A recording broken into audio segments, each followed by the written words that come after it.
بسم اللہ الرحمن الرحیم۔ السلام علیکم۔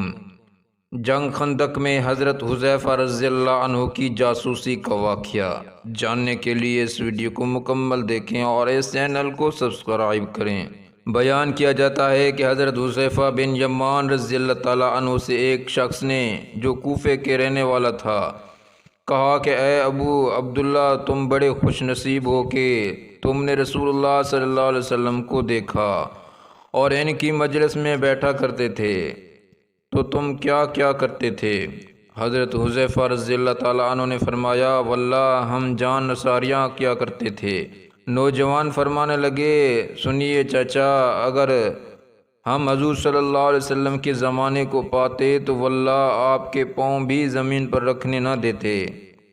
آپ رضی اللہ تعالیٰ عنہ نے فرمایا، بھتیجے لو ایک واقعہ سنو۔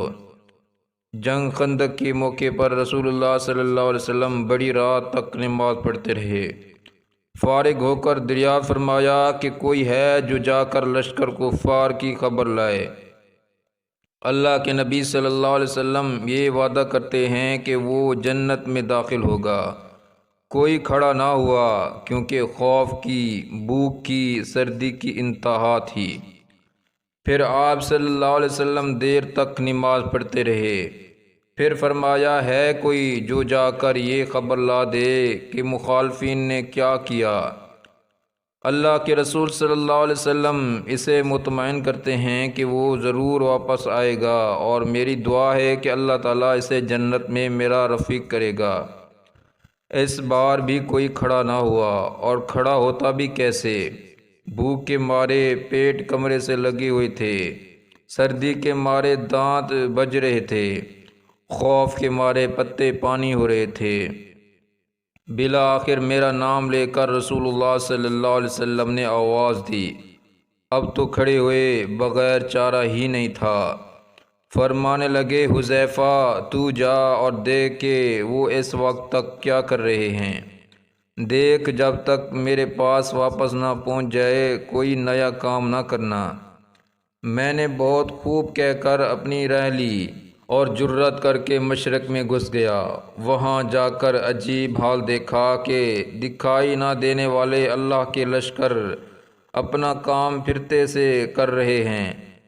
چولہوں پر سے دیگیں ہوا نے الٹ دی ہیں، خیموں کی چوبین اکھڑ گئی ہیں، آگ جلا نہیں سکتے اور کوئی چیز اپنے ٹھکانے نہیں رہی۔ اس وقت ابو سفیان کھڑا ہوا اور آواز بلند آواز میں کہنے لگا، اے قریشیو، اپنے اپنے ساتھی سے ہوشیار ہو جاؤ، اپنے ساتھی کو دیکھ بھال لو، ایسا نہ کہ کوئی غیر کھڑا ہو۔ میں نے یہ سنتے ہی میرے پاس جو ایک قریشی جوان تھا اس کا ہاتھ پکڑ لیا اور اس سے پوچھا، تو کون ہے؟ اس نے کہا، میں فلاں بن فلاں ہوں۔ میں نے کہا، اب ہوشیار رہنا۔ پھر ابو سفیان نے کہا، قریشو، ہم اس وقت کسی ٹھہرنے کی جگہ پر نہیں ہیں، ہمارے مویشی، ہمارے اونٹ ہلاک ہو رہے ہیں۔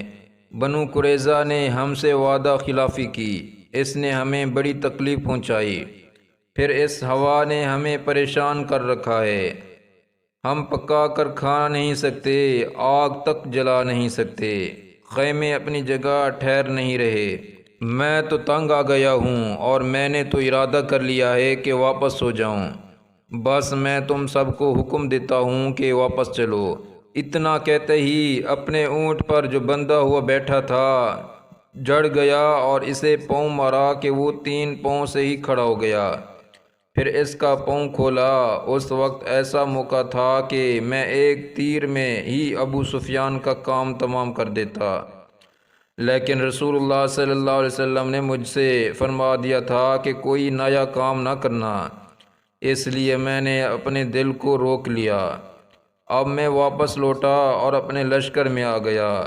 جب میں اپنے لشکر میں پہنچتا ہوں تو میں نے دیکھا کہ رسول اللہ صلی اللہ علیہ وسلم ایک چادر کو لپٹے ہوئے ہیں جو آپ کی کسی بیوی صحابہ کی تھی، نماز میں مشغول ہیں۔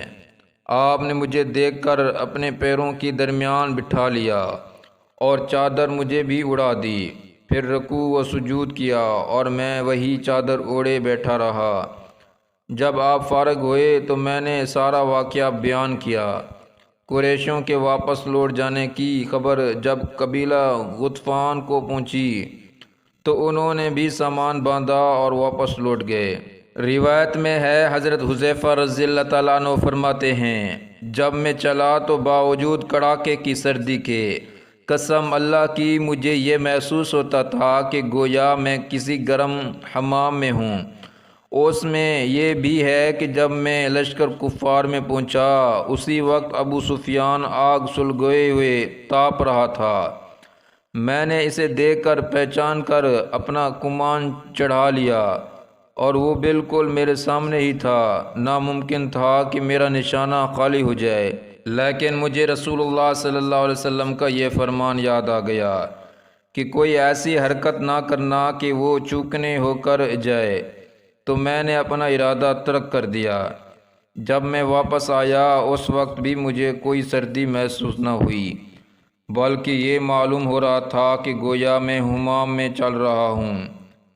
ہاں، جب حضور صلی اللہ علیہ وسلم کے پاس پہنچ گیا تو بڑے زور کی سردی لگنے لگی اور میں کپ کپانے لگا، تو حضور صلی اللہ علیہ وسلم اپنی چادر مجھ کو اڑا دی اور میں جب اوڑھ کر لیٹا تو مجھے نیند آ گئی اور صبح تک سوتا رہا۔ پھر صبح خود رسول اللہ صلی اللہ علیہ وسلم نے مجھے یہ کہہ کر جگایا، اے سونے والے بیدار ہو جا۔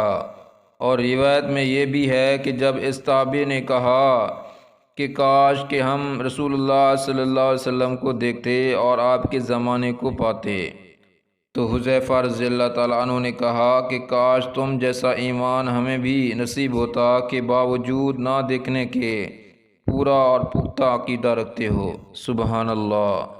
اس ویڈیو کو لائک کریں، شیئر کریں اور اس چینل کو سبسکرائب کریں۔ جزاکم اللہ خیرا۔